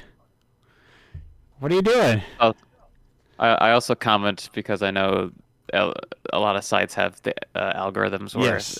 if you get comments that you get more Oh, engagement. Right. So yeah. usually try to that And as well. when I often if I'm like I'm barely online now, but I will try to when I can like uh quote share something with it when it's something's ecosystem because I think that goes like also a long way towards just like actually just like plain sharing something that just scrolls across someone's feed and like oh someone's specifically saying giving a personal endorsement to this kind of thing Yeah. it's like your Especially since people can turn off like retweets on like right Twitter at least, it's like your which I friend do. it's your friend telling you about something versus Uh, It's more personal than just sharing. yeah yeah. but anyway social media it's a true mess go out to the world and talk to people go to your local shows if you have Go them eat grass. go eat so much grass it's good for you it's good roughage I'm Yeah. I'm eating a lot of grass lately, yeah and I've never been happier. yeah Exactly. I what did I eat? What did folks? You can just eat raw veggies more than you think you can. I mean, washed, of course. just in Yeah. case. But like, what was it? Just get a bunch of carrots. You don't need to put them in a bag, like Yeah, full Hmm. carrots, and then just like wash them, and then you eat I them. like raw peppers. it was Mm. potatoes. Someone was making sweet potatoes, and they chopped the ends because they were cutting them open and stuff. I was like, oh, no, eat these potato butts. They're good. Just eating. Yeah. Oh, oh, Yeah. I'm a pepper hater a little Uh, bit. I don't like the taste. I I see. I know a few people that hate it. I don't know. I like it. Yeah, something about it. Oh, the performance about like to mention what someone's talking in the chat. It's just it's not a statement that we're saying it is. I think it's that own personal anxiety of saying something publicly towards someone is a like it feels like you are like, hey, look at everyone. I'm saying how much I like this thing, which is not Yeah, the non midpoint topic of that was us saying this is a very specific personal hang up Hang up. that is not Yeah. a yeah. It's a personal anxiety, more like judgment or yeah. anything. No, that's yeah, I was saying that different people have their own different approaches. Like, Mhm. I like inviting people onto 2 hour long radio shows and don't comment on things. uh, Yeah. but For me. It's also like there's so much stuff that I follow so many people that they're making a lot of cool stuff, but I can't play all of it, right, and so I only have so much to say about a lot of this stuff, right, or it's and like, so like Hmm. why am my I answer is like commenting peer on reviewed this it. one person's and not these other people's? Right? Yeah. It's a lot of the Something thing. like You know how the thing about the human brain is all screwed up, and you overthink things constantly. That's all it is. it's people that. over Yeah, Sometimes it's people overthinking things. Um, someone someone says sometimes you get called reply guy once and are scarred for life. right. That's rough. Yeah, because you're like, oh no, I just want to engage. Which I'm also have a very particular thing where I don't like to, um, like comment on like strangers. Mm. Um, it feels weird to. I'm Uh, Yeah, I'm usually like I'm trying to comment whenever everything is cool, yeah, especially if it's a stranger, especially if they're smaller. Like I wanna yeah, put a because it comment on there. actually makes sense that they will probably enjoy receiving a comment. It's not, Yeah, yeah, but for some reason it's like, oh no, maybe they will think I'm trying to. I don't know. very, it's very, it's yeah. No, I thought this thing about in person spaces where it's like I would never be bothered if someone came up and talked to me, especially like a kind of like hangout mix around kind of like post con sort of thing, kind of. So uh-huh. I did the same, but then I also I recognize like, oh, this is a personal conversation between two people or a group of people who know each other. But it's the same thing with hmm. comments. I would never be bothered by people talking to me, but nor would I even think that people are being ultra performative if they're like went to like Indiepocalypse page like, oh, I love this thing, congratulations. I would not think that they're being insincere, but it's weird how like something in your brain, but then your brain there's another part of your brain that goes, that's not true. uh, Yeah, Hmm. what I like to call it is like I know reasonably, but not emotionally. yes, yeah, yeah. There's so many different ways to describe how your brain can hold contradictory thoughts and believe them both at the same time. Yeah, Yep. Um, yeah, yeah, that is a whole thing. But I'm trying to. This is an active. I'm not used to active chats. I often do not engage with them. That's another thing I don't do. Is I'm not like a. I try to be a little better about it sometimes, but I always have that problem of like we're here talk. I want to talk to the people who are like quote unquote in front of me. hmm. Yeah. Yeah, I get that. I've come from doing solo streams. At least like last year, I was doing a Yeah, bunch of those, and like right. I There's I was that. trying to th- engage with people. there's that instinct I know to the audience instinct, and I'm like, Yeah. I get caught up. I miss it. So that's I'll miss them most of the time when the conversations, and I just kind of like, well, like just hey, we're talking about election dogs or whatever. Uh, is that no? I know no. Fairy bread is what I'm more fascinated with now. It's fairy bread. You guys know about? Do you know about fairy bread? No. I I have think no idea that. it's like bread and butter. It's like white bread with sprinkles on it. Like Oh, Huh. that's like all of it. I think there's probably butter to adhere the sprinkles to it. There's a weird bread thing that I would have as a child, which was honey butter and wheat germ on bread, Okay. and Yeah. like non untoasted bread. It's just honey butter and then this like grainy. I don't really know what it was, but it's called wheat germ. Yes, I'm familiar with wheat germ. I could not tell you what wheat germ is, but I do know what it is. Yeah, I don't know either. Now I also like, as we mentioned earlier towards the top of the show about Raising Cane's. I'm fascinated by like um, regional eats that are like I don't want to call for the working people. Like kind of like the day to day kind of stuff, not like the special occasion sort of stuff. Yeah, hmm.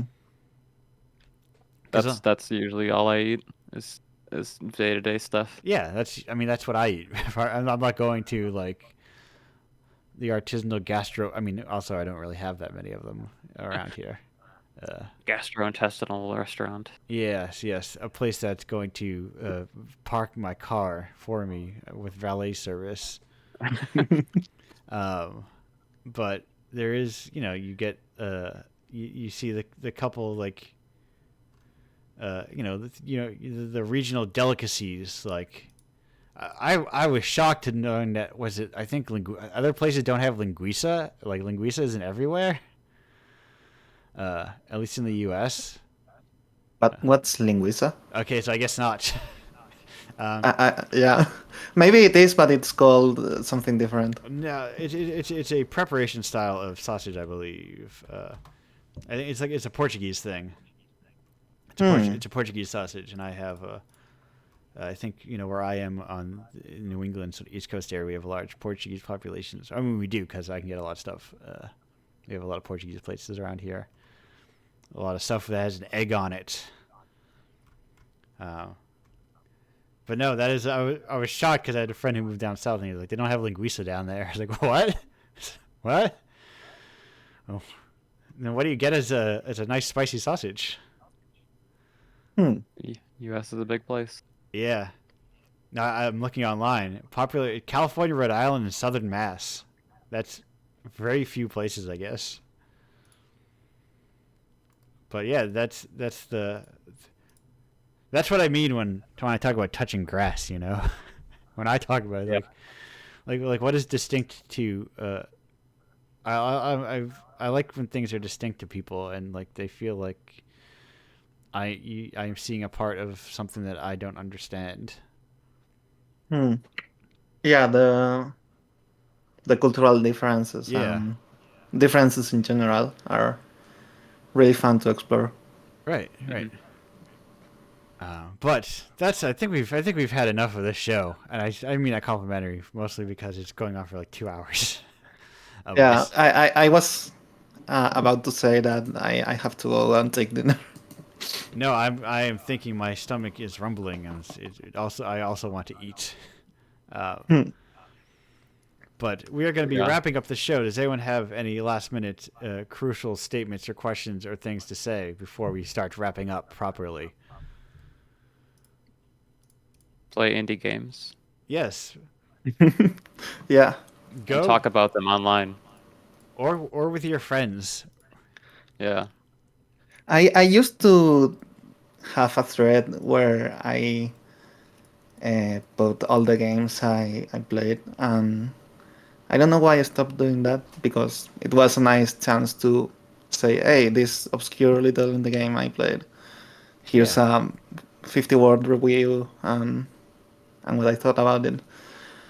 Or I would say something I don't comment a lot, but something I do when I play a game and I like it, I rate it 5 stars. Oh Yeah. yeah, for sure. And I would also say if you have a itch um, an itch account, make heavy both follow people and make heavy use of follow people you like and make heavy use of the feed. Like I check daily, aside from the weekends, my feed, and I add to a giant list of games to play. Every game that is added to a collection are given 5 stars. Hmm. Mm. That list is very long. There's like 8,000 games on it. But The endless bucket list. yes, yeah, but it is it puts it in my brain. And a lot of times I will get games from that list. I try to get at least 1 or 2 games from that list per issue. Like I'll go through and I'll play a bunch of games and like see what I'm in the mood for. This Hmm. last issue, uh, a shame that you were in. Yeah. Aside from you, 4 of the other developers came handpicked. Like this was like I got in a mood and I got very hands on with this issue. Ooh, that's cool. Yeah, so like it just like sometimes I just get in a mood like that and I want to um like really get like tip the put my thumb on the scale of like what games get Mhm. included. And some of them are like I try to reach backwards like very intentionally. Like Golden Threads is what, like 8 years old or something. No, that was not as old. That's only 7 years. Golden Thread is only 7 years old. Um, but the list I had on that person's thing was 8 years old. But sometimes I go back to like games that are almost like 10 years old at this point, and try to like include them still and try to do that sort of thing. So it's you don't if you're playing indie games to follow you don't have to. Not everyone has to spend all day making writing a huge blog or uh, making a monthly anthology. You can just like Hmm.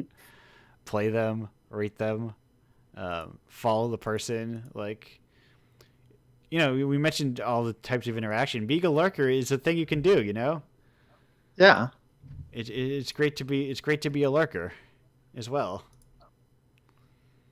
Um, it's great to just like uh, uh, uh, what's the word I'm looking for? Or loud advocates are great, but lurkers are the lifeblood of artistic support. Yeah. But and check out your look scene. But that said, I think that is yeah. I don't know about maybe they're thinking of like was there maybe there was like a to litigate the chat for a moment. Maybe there was like a blog or something else that was covering glorious train wrecks or something that had kind of. Oh, I think if you because you go to the homepage and maybe there's nothing since 2023. Maybe not sure. I know back in 2021, I made like an ad for Glorious Trainwrecks that I put in like a little uh, TTRPG magazine. Yeah, yeah, because they're still maybe it's quieter than it used to be. Maybe that's the Yeah, like this person says, just the front page. It looks a little quiet, yeah but I think the front page is not everything on there. That's just like the main stuff. yeah. But that's the complicated thing of like the internet. You look at we know if at time you go, oh, this is not active, and the endless activity of everything. Hmm. Speaking of endless activity, you two are both active as game developers and artists. We're going to get to the most important part of any kind of radio show, podcast, etc. Is where you share your stuff. Shane, where can people find your stuff if they're looking to find it? At tipsheda.com, Ah, tipsheda.com, yes, perfect. Get your own website. Love and it. that'll link to everything, whatever platforms end up being around in like 2 years. that's why I encourage that. I say, get your own, even if you don't have your own website, get your own domain. Yeah, just forward it to whatever. Yeah, that's smart. A domain costs like $15 a year or something. Hmm. And you can just get and like at any number of websites you can just get it at a .com for like 12 to $15 and just have it forward to your itch page or any other number of things. Hmm. Or get on NeoCities and make something there. Yeah. Pretty easy to Yeah. use. Or people use Cardo too. I don't know how it's called. Yeah. Car Yeah, dot yeah. Yeah. Or like Linktree, stuff like that. And or my Linktree. Yeah.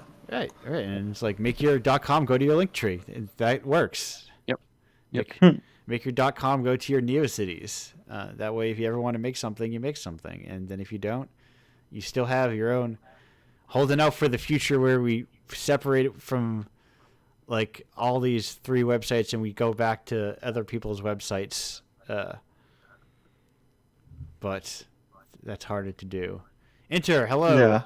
Your Hey, where can people find your work should they look to find it? on one of those websites, on Twitter, I usually post all things I do on my art Twitter at Interdan. Yes. INTERDAN. I also have an itch, but I don't know. That's where I post my updates, I guess. I'm Perfect. not really that active No, right listen. now, but Sure. I am similarly not active.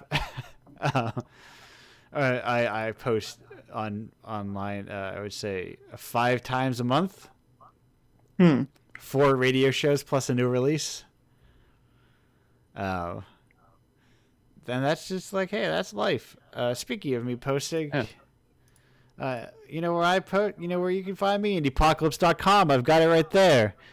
woo, Got just my own damn website. You go on that page, technically it redirects to pizzapranks.com because I'm not making 2 websites. But if you go there, you go, look at all these damn covers of games that you can buy my stuff on itch, but you can just also buy it on my own website. And it just goes straight to me and much faster. Much faster than itch does. My God. That is a whole other thing of like it takes forever. But these things are misaligned. I don't know what happened. I need to fix something on my site. Anyway, if you would like, I also, of course, as any modern creator, have indiepocalypse.com/Patreon, which that's also my URL because if for whatever reason I would change to a different crowdfunding, I could still make /Patreon the whatever the subscription service would turn into. But you can do there. You can subscribe, get monthly issues. You can, whatchamacallit, you can, for $5 a month, you can get up and get just purely the commission games every month, which is frankly a bargain, I think, for like for a mere like $50 a year. If you sign up for a year, I think is what it costs. You get games like Please Stay Away, brand newly new commissioned games from, I don't would you say luminaries of the space of the indie space? Could say that. Indie game hot shots, perhaps. Big hot shot. Big hot shots. It's I don't know how to it's it's something I think that should exist more in indie games. People should there should be more people supporting. Be like, hey, I want you to commit. I mean, there's some I think some other art magazines will sometimes, or like art websites will sometimes commission games on occasion, but it's not a common thing. And it's a cool thing you can do. You never know what you're going to get every month. A new creator every month. And if you buy these issues, it supports the people here on this very show. I know one of them, at least, is due a payment that I did not deliver because that aforementioned broken computer. But that is coming on Monday. Um, I don't like to miss payment deadlines. It makes me feel anxious that people start asking me where's my money. But I like to think that I have 52 months of reliability to be like, if I was truant in payments, you would have heard about it by now. Hmm. But I should just do that after the show. Now that I think about it, now that I've got everything set up, I think I will. That's it. I think if you want to submit your game, indiepocalypse.com/submit. I talked about physical games. If you'd like to get your game on physical tape and have me make them for you, sell them for you, etc., that's pitchyfranks.com/tape or /market rather, or /tape club if you want to join the tape club where I put other games in there right now. This month's game is Shotgun King. Next month's game is A Secret, but it's like a monthly tape club of cool indie games. That's it. I don't think I have any other stuff. Shane, intern, thank you for joining me here today. Glad Thank you to have for you. having us. Thanks for having me on. Glad to have you in the zine. Glad to have you hanging out. Audience, thanks for listening. Got it again. I'm getting better. That's my I've been practicing of thanking people for listening and watching. And I've gotten I'm like 5 for 5 or at this point or something. Doing great. I'm an old pro at it. But that's it. The show's ending. Goodbye, everyone. Bye. Farewell.